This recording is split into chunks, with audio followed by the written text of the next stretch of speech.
Au de sa révolte de P0, Sidney Gulli. Stéphane Garcia est tombé 3-13.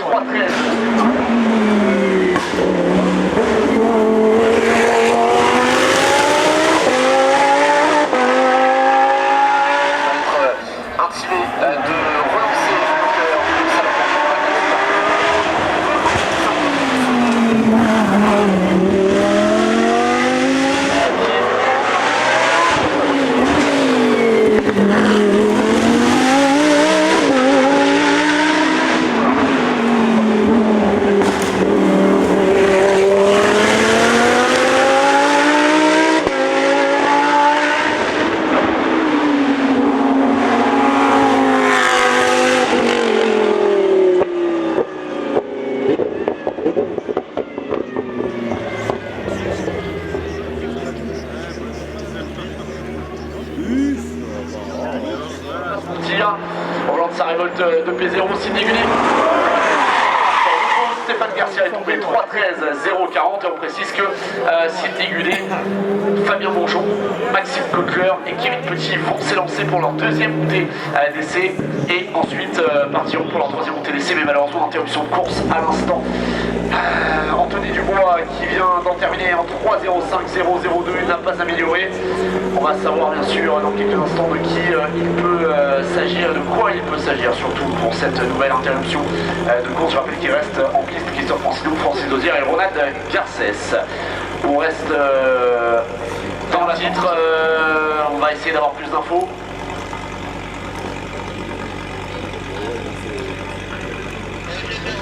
Allez, c'est confirmé. Sortie de route de Ronald Garcès. Ouh là là, alors là, c'est un coup de tonnerre qui vient de tomber sur cette montée d'essai. On va voir bien sûr de quoi il s'agit en ce qui concerne cette sortie de route. Ça peut être bien sûr un petit peu tout, mais en tout cas ce que je peux vous confirmer c'est que Ronald va bien, tout est ok. Ça c'est la première information. On n'a pas trop d'infos sur la nature exacte de la sortie, mais tout est ok pour Ronald. Ça c'est la première information que je vous communique. Je vais vous donner aussi le temps de Christophe Francillon qui vient de tomber à l'instant 3-06 963. On va attendre le chrono de Francis Dozière. Et donc là, c'est une Ronald Garcès, il repart par ses propres moyens. Donc ça veut dire que la sortie n'est plutôt pas une sortie, mais plutôt une touchette, on va dire. Et ça, c'est plutôt une très bonne nouvelle. Ça veut dire que Francis Dozière vient de signer un 3-10 900. Mais justement, on va appeler celui qui, bien comme David Meillon, pilote cette Lamborghini Huracan Super Trofeo. Fortune diverse pour lui ce week-end, mais il sortir quand même avec une très belle deuxième place sur le podium scratch. C'est Ronald Garcès.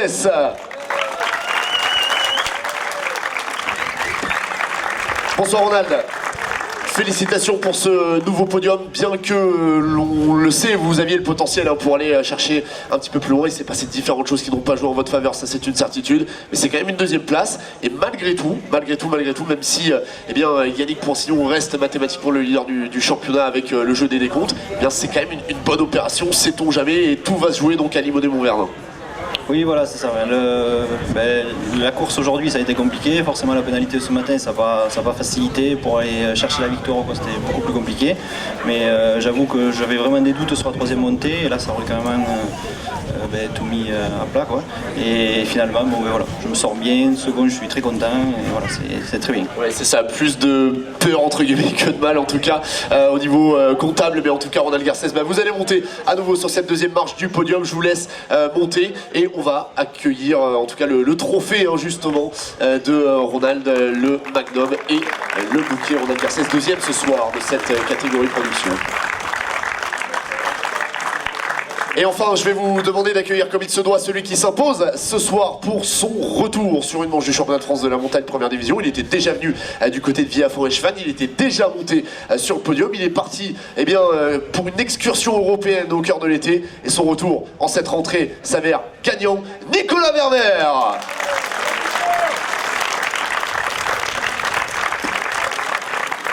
Bonsoir Nicolas. Alors, on va se tourner quand même parce que, c'est toute l'audience là qui attend justement votre déclaration. Bravo Nicolas, félicitations. On en parlait hier soir au podium, on se disait, cette victoire à domicile, elle serait magnifique sur cette course qui est si particulière pour vous. Et bien, après un combat ultra acharné avec notamment les deux garçons derrière vous, c'est vous qui remportez cette 66e course de côte de Turckheim Prosepi. Oui, comme dit, comme tu l'as bien décrit, c'était très intense tout le week-end. Il y avait vraiment un plateau merveilleux en voiture fermée, avec vraiment des autos splendides et bien conduites. Les chronos étaient de haut niveau tout le week-end. On s'est vraiment livré une belle bataille avec un bel esprit sportif. Et donc, c'est ce qu'il faut retenir. Et puis, évidemment, pour ma part, gagner à la maison devant les partenaires et tout le monde, c'est vraiment cool. Après, ce qui est bien aussi, c'est que j'interfère pas dans le championnat de France puisque je ne suis pas inscrit. Je suis transparent, donc c'était moi le plus rapide, mais pour le championnat, ça ne fausse pas les cartes et ça, c'était aussi important, quoi. Et oui, on le rappelle, hein, bien sûr, en qualité de non inscrit au championnat, vous êtes transparent et donc permettez justement à vos amis de derrière de récolter les points. Et bien, Nicolas, vous allez monter sur la plus haute marche du podium. C'est une première victoire depuis 2019 pour Nicolas Ververt en championnat de France de la montagne qui ne s'était plus imposé depuis. Vous allez récupérer votre trophée et chers amis, je vais vous demander d'applaudir comme il se doit le top 3 de cette catégorie production ce soir avec la victoire de Nicolas Ververt, la deuxième place de Ronald Garcès et la troisième place de David Meillon. Vous pouvez les applaudir.